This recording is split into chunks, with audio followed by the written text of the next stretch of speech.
মানুষকে খুন করেছি, আমার এই খুনের পাপগুলা কি মাফ হবে না?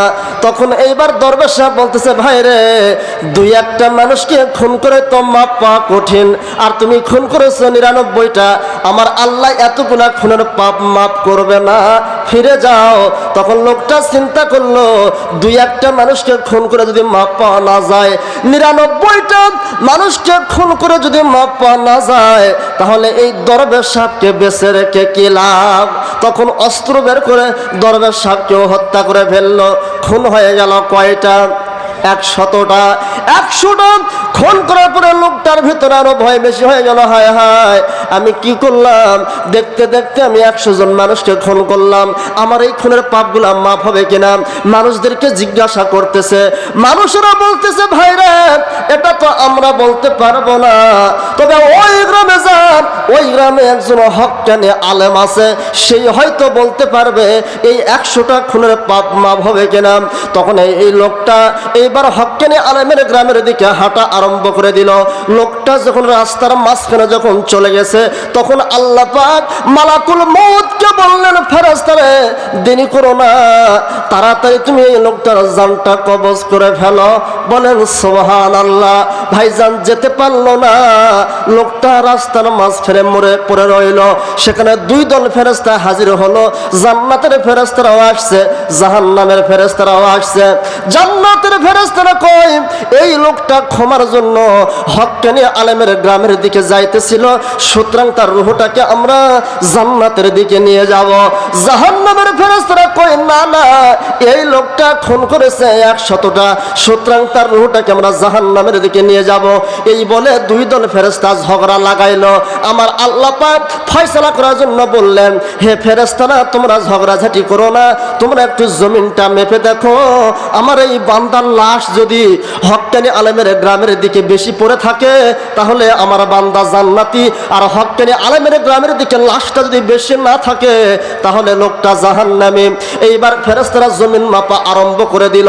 আমার আল্লাহ পাক কত দয়া, কত মায়া দেখেন। আমার আল্লাহ বলতেছে, হে হক্কানি আলেমের গ্রাম, তুমি একটু সামনের দিকে এগিয়ে আসো। বলেন সুবহানাল্লাহ। আর আল্লাহ পাক তার নিজ গ্রামকে বললেন, তুমি একটু পিছনের দিকে হটিয়ে যাও। ভাইজান রে, ফেরেশতারা জমিন মেপে দেখে যে লোকটা মারা গেছে, যে জায়গায় লাশটা পড়ে আছে, ওইখান থেকে আধ হাত পরিমাণ ক্ষমার দিকে বেশি গিয়েছে। বলেন সুবহানাল্লাহ। কয় হাত গেছে? আধ হাত গেছে, 1 হাতও যায় নাই। আমার আল্লাহ পাক অর্ডার করলেন যে এই বান্দা যতই 100 জন মানুষকে খুন করুক না কেন, আমাকে এতই ভয় করেছে, আমি আল্লাহ তার জীবনের সব গুনাহগুলিকে মাফ করে দিয়া আমি আল্লাহ তার জন্য জান্নাতের পারমিশন লাগাইয়া দিলাম। আল্লাহকে ডাক রে বান্দা, আল্লাহকে ডাক, আল্লাহকে ডাকতে ডাকতে গুনাহ হবে মাফ রে বান্দা, আল্লাহকে ডাক, আল্লাহকে ডাকতে ডাকতে জীবন চলে যাক রে বান্দা, আল্লাহকে ডাক। যখন তোমার কেউ ছিল না, তখন ছিলেন তিনি, এখন তোমার সব হয়েছে, পর হয়েছেন তিনি রে বান্দা, পর হয়েছেন তিনি।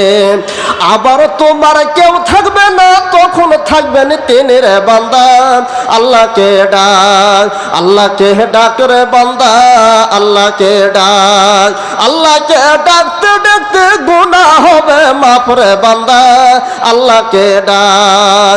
যখন তুমি ছোট্ট ছিলে, দাঁত ছিল না মুখে, তরল খাবার দিলেন আল্লাহ মায়ের বুকেতে। কথা বলেন ঠিক কিনা? যখন তুমি ছোট্ট ছিলে, দাঁত ছিল না মুখে, তরল খাবার দিলেন আল্লাহ মায়ের বুকেতে। সেই আল্লাহর কেমনে ভুলে থাকো বান্দা, আমার বুঝে আসে না রে বান্দা, আল্লাহকে ডাক, আল্লাহকে ডাক রে বান্দা, আল্লাহকে ডাক, আল্লাহকে ডাকতে ডাকতে গুনাহ হবে মাফ রে বান্দা, আল্লাহকে ডাক, আল্লাহকে ডাকতে ডাকতে জীবন চলে যাক রে বান্দা, আল্লাহকে ডাক, আল্লাহকে ডাক রে বান্দা, আল্লাহকে ডাক। লিল্লাহি তাকবীর। ভাই মাঝে মধ্যে একটু তাকবীর দেব, আপনারা দিতে রাজি আছেন? আমার আলোচনা চলাকালীন মাঝে মধ্যে একটু তাকবীর দেবো, আপনাদেরকে একটু চাঙ্গা করবো ইনশাআল্লাহ। অলসতাগুলি যেন ঝেড়ে ফেলে দেওয়া যায়, এই জন্য আপনারা সবাই জোরে সোরে তাকবীর দিবেন মাঝে মধ্যে ইনশাআল্লাহ। ভাইজান, তাহলে 100 জন খুনি ব্যক্তিকে আল্লাহ যদি মাফ করতে পারে, বলেন তো আল্লাহ কি আমাদেরকে মাফ করতে পারে না? বলেন তো ভাই, 100 জন খুনি ব্যক্তিকে আল্লাহ যদি মাফ করতে পারে, আমাদেরকে কি আল্লাহ মাফ করতে পারে না? ভাইজান, 2-1টা খুন করার মতো কেউ আছেন নাকি এই জায়গায়? ভাইজান, মানুষ খুন করা মানে আল্লাহর উপর দিয়ে হাত বাড়ানো, কথা বলেন ঠিক কিনা? ভাইজান, যার ভেতরে আল্লাহর ভয় আছে, ওই লোকটার দ্বারা দুনিয়ার কোনো অন্যায় অপকর্ম সংগঠিত হতে পারে না, কথা বলেন ঠিক কিনা? ভাইজান রে, একমাত্র ভয় করতে হবে কাকে? আল্লাহকে ভয় করতে হবে না বাবাকে ভয় করবেন? ভাইজান, বাবাকে ভয় করা যাবে না, ভয় করতে হবে আল্লাহর কাছে। ভাইজান রে, একমাত্র মুসলমানের মাথাটা নত হবে কার সামনে? আল্লাহর সামনে নত হবে ভাইজান। অথচ আমাদের দেশে বহু মুরিদ আছে ভাইজান, বলে কি কেরামান কাতিবিল রোজা হাসরের দিন, কেরামান কাতিবিল রোজা হাসরের দিন, আল্লাহর দরবারে যদি করে অভিযোগ, হায় হায়, আল্লাহর দরবারে যদি করে অভিযোগ, আমি বলবো দুনিয়ায় ছিলাম হেলাল বাবার লোক, কথা বলে ঠিক না? আচ্ছা বলেন তো, এই কথা বললে কি মাপ পাওয়া যাবে? গুনাহ মাফ করার মালিক কে? পুরসিরাত পার করার মালিক কে? আল্লাহ। এই জন্য ভাইজান, যা কিছু চাইতে হবে আল্লাহর কাছে চাইতে হবে ভাইজান। এজন্য আমাদের একটা জাগরণী আছে ভাইজান, ওরে ও খাজা বাবা, অনেকে সন্তান চায় না মাজারে, যে বাবা একটা সন্তান দাও, কিন্তু অথচ সন্তান দেওয়ার মালিক কে? ভাইজান, আল্লাহ পাক বলেছেন, আমি কাউকে মেয়ে দেই, কাউকে ছেলে দেই, কাউকে শুধু মেয়ে দেই ছেলে দেই না, কাউকে শুধু ছেলে দেই মেয়ে দেই না, কাউকে কিছুই দেই না, ক্ষমতা কার? ওরে ও পাগলা বাবা, ওরে ও ভণ্ড বাবা, রোজ হাসরে দেখবে তোমার কোন বাবা? কোরআনের ধারে ধারে না, মাজারেতে গাঁজা খায়, লম্বা লম্বা চুল রেখেছে, শিকল পরা সারা গায়, কথা বলেন ঠিক কিনা? কোরআনের ধারে ধারে না, মাজারেতে গাঁজা খায়, লম্বা লম্বা চুল রেখেছে, শিকল পরা সারা গায়, মোছে ঢেকেছে মুখ, মোছে ঢেকেছে মুখ, চিনা যায় না কি কারবার? ওরে ও পাগলা বাবা, ওরে ও ভণ্ড বাবা, রোজ হাসরে দেখবে তোমার কোন বাবা? ওরে ও পাগলা বাবা, ওরে ও ভণ্ড বাবা, রোজ হাসরে দেখবে তোমার কোন বাবা? লিল্লাহি তাকবীর। ভাইজান, তাহলে যা কিছু চাইতে হবে কার কাছে? ভাইজান, বাবা কোনো পার করতে পারবে না। বাবা কিয়ামতের দিন বলবে, ইয়া নফসি, আল্লাহ আমার কি হবে, আমার কি হবে? ভাইজান, এজন্য কোনো বাবার কাছে চাওয়া যাবে না। কিয়ামতের দিন আল্লাহর অনুমতি ছাড়া নবীরা পর্যন্ত কথা বলতে পারবে না, তাহলে সেখানে বাবা কেমন করে কথা বলবে? ভাইজান, এজন্য যা কিছু চাইব আল্লাহর কাছে চাইব, একমাত্র ভয় করব আল্লাহকে, কথা বলেন ঠিক কিনা? ভাইজান রে, জান্নাতে যেতে হলে আমাদেরকে আল্লাহকে ভয় করতে হবে। ভাইজান রে, আল্লাহ ভীতি এবং কবরের প্রস্তুতি, এটাই হলো আমার আলোচনার বিষয়। আল্লাহ পাক বলেছেন, ওয়ালা তামুতুন্না, তোমরা মৃত্যুবরণ করিও না, ইল্লা ওয়া আনতুম মুসলিমুন, প্রকৃত মুসলমান না হওয়া পর্যন্ত তোমরা মৃত্যুবরণ করিও না। কারণ মৃত্যু অত্যন্ত কঠিন এবং জটিল জিনিস ভাইজান, কবর অত্যন্ত জটিল এবং কঠিন জিনিস। বারা ইবনে আযিব রাদিয়াল্লাহু তাআলা আনহু বলেন, ভাইজান, মানুষের যখন মৃত্যুর সময় আসে, মৃত্যুটা কিন্তু অত্যন্ত কঠিন জিনিস। আল্লাহ পাক বলেছেন, কুল্লু নাফসিন যায়িকাতুল মাউত সুম্মা ইলাইনা তুরজাউন, প্রত্যেক প্রাণীকে মৃত্যুর স্বাদ গ্রহণ করতে হবে, অতঃপর আমার কাছে ফিরিয়া আসতে হইবে, কথা বলেন ঠিক কিনা? ভাইজান, সূরা আনকাবুত 57 নম্বর আয়াত, আল্লাহ বলেছেন, পৃথিবীতে যত প্রাণী আছে সব প্রাণীকে মৃত্যুর স্বাদ গ্রহণ করতে হবে এবং আল্লাহর কাছে ফিরে যেতে হবে। ভাইজান, আল্লাহ পাক সূরা নিসা 78 নম্বর আয়াত আল্লাহ পাক বলেছেন, আইনামা তাকুনু ইউদরিকুমুল মাউত, তোমরা যেখানেই থাকো না কেন মৃত্যু তোমাদেরকে ধরবেই, কথা বলেন ঠিক কিনা? ভাইজান, তোমরা যদি সুরক্ষিত দুর্গের ভিতরে যদি থাকো, ওখানেই মৃত্যু তোমাদেরকে ধরবে। ভাইজান, আমার মরণ আসিবে কখন কেউ তো জানে না, কেউ জানে? আমার মরণ আসিবে কখন কেউ তো জানে না, আমি মরে গেলে তোমরা আমায় ভুইলা যাও না, আমি চলে গেলে তোমরা আমায় ভুইলা যাও না, আমার মরণ আসিবে কখন কেউ তো জানে না। এই দুনিয়ায় চিরজীবন থাকার জায়গা না, অন্ধকার কবর যে আমার আসল ঠিকানা। সবাই রেখে আমায় চলে যাবে, সঙ্গী হবে না, সবাই রেখে আমায় চলে যাবে, সঙ্গী হবে না, আমার মরণ আসিবে কখন কেউ তো জানে না।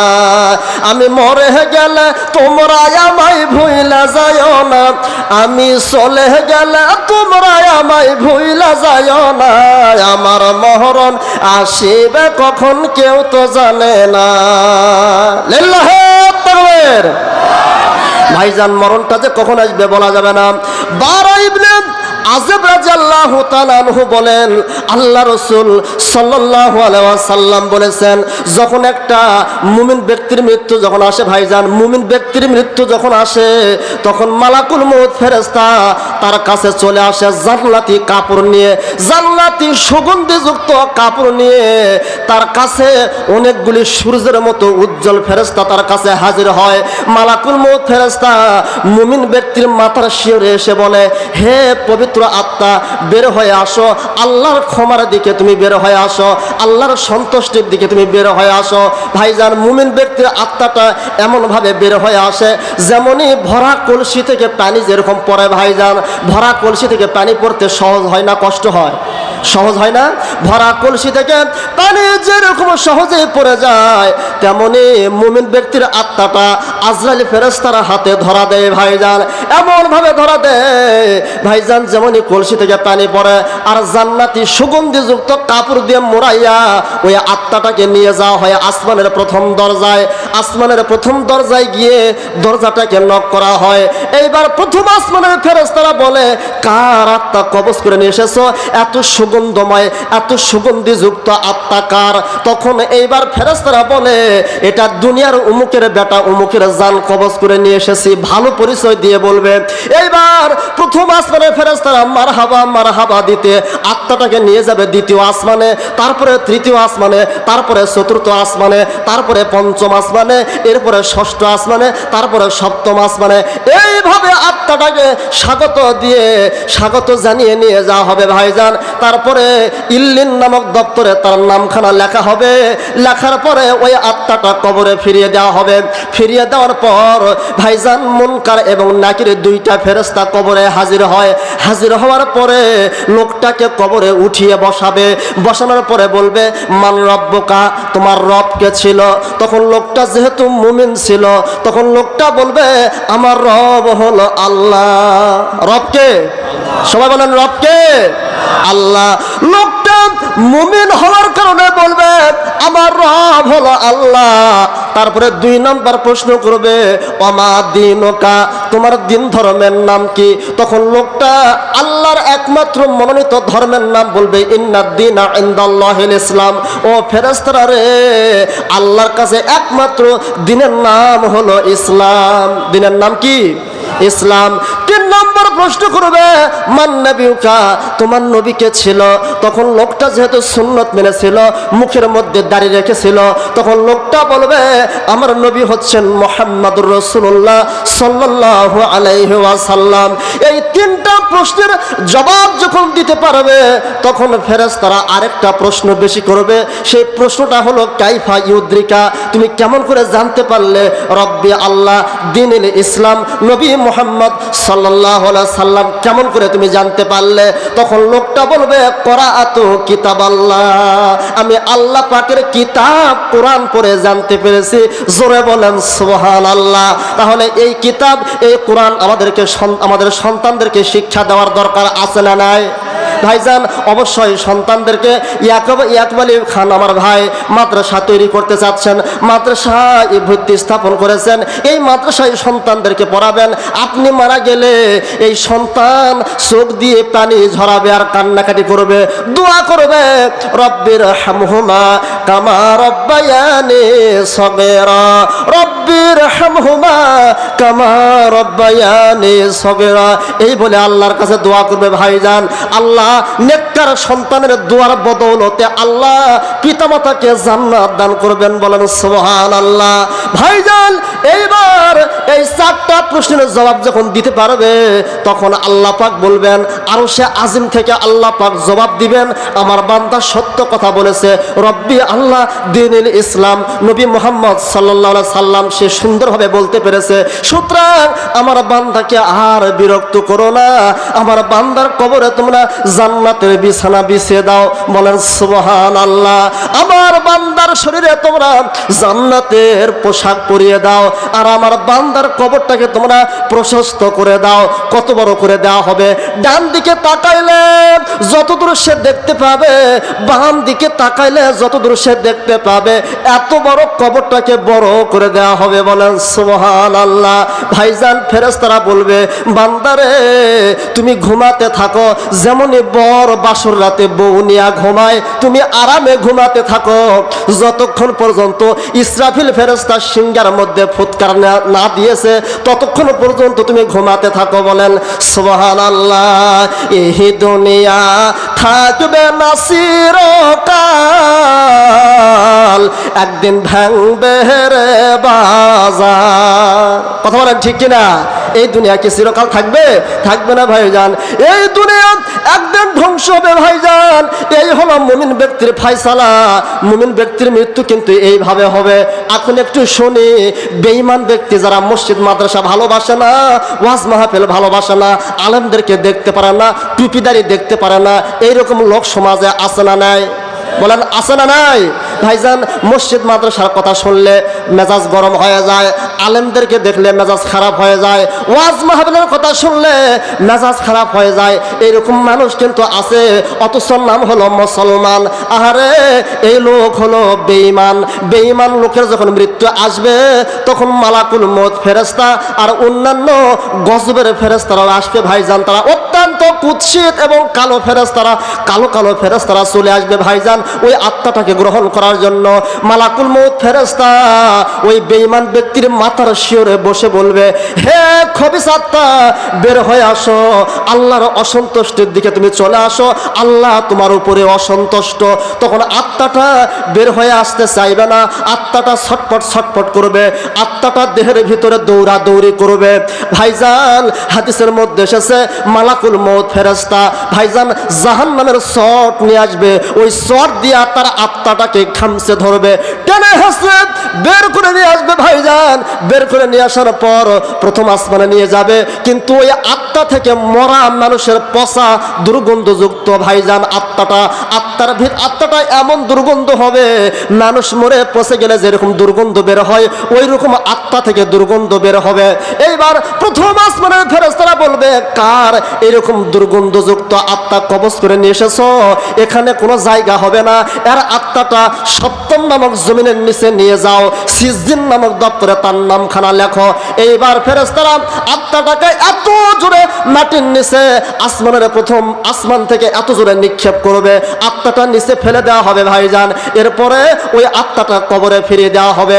এরবার মুনকার এবং নাকির দুইজন ফেরেশতা কবরে প্রবেশ করবে। প্রবেশ করার পর ওই বেঈমান লোকটাকে উঠিয়ে বসাবে, বসার পরে বলবে, মান রব্বুকা, তোমার রব কে ছিল? তখন লোকটা বলবে, হা হা লা আদ্রি, হায় হায় আমি তো জানি না। এইবার 2 নম্বর প্রশ্ন করবে, আমা দিনুকা, তোমার দিন ধর্মের নাম কি? তখন লোকটা বলবে, হা হা লা আদ্রি, হায় হায় আমি তো জানি না। 3 নম্বর প্রশ্ন করবে ওমান নবিউকা, তোমার নবী কে ছিল? তখন লোকটা বলবে হা হা লা আদ্রি, হায় হায় আমি জানি না। এইবার আল্লাহ পাক আরশে আযম থেকে জবাব দিবেন আমার বান্দা মিথ্যা কথা বলেছে, সুতরাং তার কবরে তোমরা জাহান্নামের বিছানা বিছিয়ে দাও। বলেন নাউযুবিল্লাহ। এরপরে বলা হবে তার শরীরে তোমরা জাহান্নামের পোশাক পরিয়ে দাও, আর তার কবরটাকে তোমরা সংকীর্ণ করে দাও। কত ছোট করে দেওয়া হবে, ডান পাজরে হাড্ডি বাম পাজরে চলে আসবে, বাম পাজরে হাড্ডি ডান পাজরে চলে আসবে। ভাইজান মাটি এত জোরে চাপা দিবে, লোকটা হাউমাউ করে চিৎকার করবে, কিন্তু দুনিয়ার জিন এবং মানুষ ছাড়া সবাই শুনতে পাবে। ভাইজান রে, এই লোকটাকে মারার জন্য একটা ফেরেশতা আসবে, কানেও শোনে না, চোখেও দেখে না, লোহার একটা হাতুড়ি নিয়ে প্রবেশ করবে। ওই হাতুড়ি দিয়ে কোন আল্লাহ নবী বলেছেন ওই হাতুড়িটা দিয়ে যদি কোনো পাহাড়ের মাথায় আঘাত করা হয়, পাহাড়টা ভেঙে চুরমার হয়ে যাবে। বলেন সুবহানাল্লাহ। আরে সেই হাতুড়িটা কত বড় ভাইজান, শক্তিশালী হাতুড়ি। ওই হাতুড়িটা দিয়ে ফেরেশতা ওই বেঈমান ব্যক্তিকে আঘাত করবে, 70 গজ মাটির নিচে ঘুরিয়ে যাবে, আবার তাকে টেনে তুলবে, আবার তাকে হাতুড়ি দিয়ে আঘাত করবে। ভাইজান তাহলে আমরা ইমানি মৃত্যু চাই না বেঈমানি মৃত্যু চাই? ইমানি মৃত্যু। আল্লাহ আমাদের সবাইকে ইমানি মৃত্যু দান করুক। সবাই বলে আল্লাহুম্মা আমিন। চিন্তা করে দেখো না কবরে কি যাইবা না, চিন্তা করে দেখো না কবরে কি যাইবা না, যেই কবরে আল্লাহ ছাড়া বন্ধু কেহ থাকবে না, চিন্তা করে দেখো না কবরে কি যাইবা না। এ দুনিয়ায় সবই পর, কবর যে তোর আসল ঘর। এ দুনিয়ায় সবই পর, কবর যে তোর আসল ঘর। কেমনে সেথায় থাকবি পরে শুধুই মাটির বিছানা, কেমনে সেথায় থাকবি পরে শুধুই মাটির বিছানা। চিন্তা করে দেখো না কবরে কি যাইবা না, যেই কবরে আল্লাহ ছাড়া বন্ধু কেহ থাকবে না, চিন্তা করে দেখো না কবরে কি যাইবা না। এ দুনিয়া ছাড়িয়া কোথায় যাবি পালাইয়া, পালানোর কোনো রাস্তা আছে? এ দুনিয়া ছাড়িয়া কোথায় যাবি ভাগিয়া, মরণ তোমায় লইবে ঘিরি যতই কর বাহানা, মরণ তোমায় লইবে ঘিরি যতই কর বাহানা। চিন্তা করে দেখো না কবরে কি যাইবা না, যেই কবরে আল্লাহ ছাড়া বন্ধু কেহ থাকবে না, চিন্তা করে দেখো না কবরে কি যাইবা না। অবশেষের ঠিকানা শুধুই মাটির বিছানা। কথা বলেন ঠিক কিনা? ভাইজান যতই সুন্দর, যতই আরামায়েশে থাকেন না কেন, যতই বিল্ডিং বাড়িতে থাকেন না কেন, যেই দিন মারা যাবেন ওই দিন বলবে লাশ কোথায়। কথা বলেন ঠিক কিনা? বলবে না যে আব্দুল্লাহকে নিয়ে আসেন, আব্দুর রহমানকে নিয়ে আসেন, এই কথা কি বলবে? এই কথা বলবে না। ভাইজান নাম ধরে ডাকবে না, বলবে লাশ কোথায়, লাশ কখন দাফন হবে, লাশ কখন জানাজা হবে, এই কথা বলবে। ভাইজান যেই দিনই মারা যাবেন ওই দিনই আপনার নামটা মুছে যাবে। কথা বলেন ঠিক কিনা? এই দুনিয়া থাকবে না চিরকাল, একদিন ভাঙবে রে বাজার। ভাইজান হাদিসের মধ্যে আসছে 4 জন ব্যক্তির কবরে কিয়ামতের আগ পর্যন্ত কোনো শাস্তি হবে না। বলেন সুবহানাল্লাহ। কয় শ্রেণীর ব্যক্তি? 4 শ্রেণীর ব্যক্তির কবরে কোনো প্রকার শাস্তি কিয়ামতের আগ পর্যন্ত হবে না। 1 নাম্বার হলো পেটের অসুখে যারা মারা যাবে তার কবরে কিয়ামতের আগ পর্যন্ত শাস্তি হবে না। বলেন সুবহানাল্লাহ। 2 নাম্বার হলো জুম্মার দিন যারা মারা যাবে, ভাইজান জুমার দিন যারা মারা যাবে কিয়ামতের আগ পর্যন্ত কবরে কোনো শাস্তি হবে না। বলেন সুবহানাল্লাহ। ভাইজান 3 নাম্বার হলো আল্লাহ রাস্তায় শহীদ হয়ে যারা মারা যাবে তাদের কবরে কোনো শাস্তি হবে না। 4 নাম্বার হলো যারা নিয়মিত রাতের বেলায় প্রত্যেকটা রাত্রে যারা সূরা মুলক তেলাওয়াত করে ঘুমায় তাদের কবরে কোনো শাস্তি হবে না। বলেন সুবহানাল্লাহ। ভাইজান রে, এছাড়া আরো 7 7 শ্রেণীর ব্যক্তির কথা এসেছে। হাদিসটা আমি একটু আপনাদেরকে পড়ে শোনাই। আন জাবির ইবনে আতিকিন ক্বালা রাসূলুল্লাহ সাল্লাল্লাহু আলাইহি সাল্লাম আশ-শাহাদাতু সাবউন সিওয়াল কাতলি ফি সাবিলিল্লাহিল মাতউন শাহিদুন ওয়াল গারিকু শাহিদুন ওয়াস সাহিবু যাতিল জামবি শাহিদুন ওয়াল মাবতুলু শাহিদুন ওয়াস সাহিবুল হারিকি শাহিদুন ওয়াল্লাযী ইয়ামুতু তাহাতাল হাদমি শাহিদুন ওয়াল মারআতু তামুতু বিজমি শাহিদুন। এই হাদিসটি পাবেন আবু দাউদ 3111 নম্বর হাদিস আবু দাউদের। ভাইজান রে, আল্লাহ রাসূল বলেছেন এই 4 জন ছাড়াও আরো 7 শ্রেণীর ব্যক্তিকে আল্লাহ পাক শাহাদাতের মর্যাদা দান করবেন। 1 নম্বর হলো মহামারী রোগে যারা মারা যাবে। 1 নম্বর হলো কি রোগ? মহামারী রোগে যারা মারা যাবে আল্লাহ তাদেরকে শাহাদাতের মর্যাদা দান করবেন। 2 নম্বর পানিতে ডুবে ডুবে যারা মারা যাবে আল্লাহ তাদেরকে শাহাদাতের মর্যাদা দান করবেন, বলেন সুবহানাল্লাহ। ভাইজান 3 নম্বর হলো শ্বাসকষ্ট রোগে যারা মারা যাবে। ভাইজান অনেকের কিন্তু শ্বাসকষ্ট রোগ আছে, কথা বলেন ঠিক কিনা? ভাইজান শ্বাসকষ্ট রোগে যারা মারা যাবে আল্লাহ তাদেরকে শাহাদাতের মর্যাদা দান করবেন। 4 নম্বর পেটের অসুখে যারা মারা যাবে। 5 নম্বর হলো আগুনে পুড়ে পুড়ে যারা মারা যাবে আল্লাহ তাদেরকে শাহাদাতের মর্যাদা দান করবেন। 6 নম্বর চাপা পড়ে যারা মারা যাবে, ভূমিকম্প হোক আর যাই কিছু হোক না কেন ভাইজান, যারা চাপা পড়ে চাপা খেয়ে যারা মারা যাবে আল্লাহ তাদেরকে শাহাদাতের মর্যাদা দান করবেন, বলেন সুবহানাল্লাহ। 7 নম্বর হলো যে মহিলা সন্তান প্রসব করতে যাইয়া, অনেক মহিলা আছে বাপের বাড়ি সন্তান হতে যায় না, সন্তান হতে যায় স্বামীর বাড়ি ছেড়ে বাপের বাড়িতে সন্তান হওয়ার জন্য যখন যায়, অনেক মহিলা আছে বাচ্চা প্রসব করতে যাইয়া ফুল আটকে মারা যায়। এরকম যায় কি যায় না? ভাইজান রে, আল্লাহ নবী বলেছেন যে মহিলা সন্তান প্রসব করতে যাইয়া মারা যাবে আল্লাহ ওই মহিলাকে শাহাদাতের মর্যাদা দান করবেন, বলেন সুবহানাল্লাহ। এই দুনিয়া থাকবে না চিরকাল, একদিন ভাঙবে রে বাজার। ভাইজান এই মাদ্রাসা এখানে তৈরি হোক, এটা কি আপনারা চান? ভাইজান সবাইকে চান? ভাইজান রে, আমাদের আহলে হাদিস এখানে অনেকে আছেন ভাইজান, আমাদের সন্তানগুলিকে রাজশাহীতে নিয়ে যেতে হয় ভাইজান, ডাঙ্গিপাড়াতে নিয়ে যেতে হয়, আমাদের সন্তানগুলিকে আলমার কাজুল ইসলামী আমাদের মহতারাম আমিরে জামাত ডক্টর আসাদুল্লাহ আল গালি স্যারের মাদ্রাসাতে নিয়ে যেতে হয়, দিনাজপুরে নিয়ে যেতে হয়, কিন্তু এইখানে যেন রাজশাহীর আওতাভুক্ত একটা দিনী প্রতিষ্ঠান যেন এখানে গড়ে ওঠে, এটা কি আপনারা চান? ভাইজান এখানে আপনাদেরকে বিদেশে যাওয়ার দরকার নাই, দিনাজপুরে যাওয়ার দরকার নাই, ঢাকাতে যাওয়ার দরকার নাই, তারপরে রাজশাহীতে যাওয়ার দরকার নাই। আমার ইয়াকুব আলী ভাই আছে, আমি তার জন্য দোয়া করি আল্লাহ যেন ওনাকে মাদ্রাসাটা যেন প্রতিষ্ঠিত করার তৌফিক দান করে, বলি আল্লাহুম্মা আমিন। আপনাদের সন্তানকে পড়াবেন ভাইজান, এই জায়গায় আপনাদের সন্তানগুলিকে পড়াবেন, সন্তান দিয়ে ছেলে দিয়ে মেয়ে দিয়ে অর্থ সম্পদ দিয়ে সহযোগিতা করবেন, আল্লাহ আমাদেরকে তৌফিক দান করে, বলি আল্লাহুম্মা আমিন। ভাইজান আপনারা যদি সহযোগিতা না করেন এখানে কিন্তু মাদ্রাসা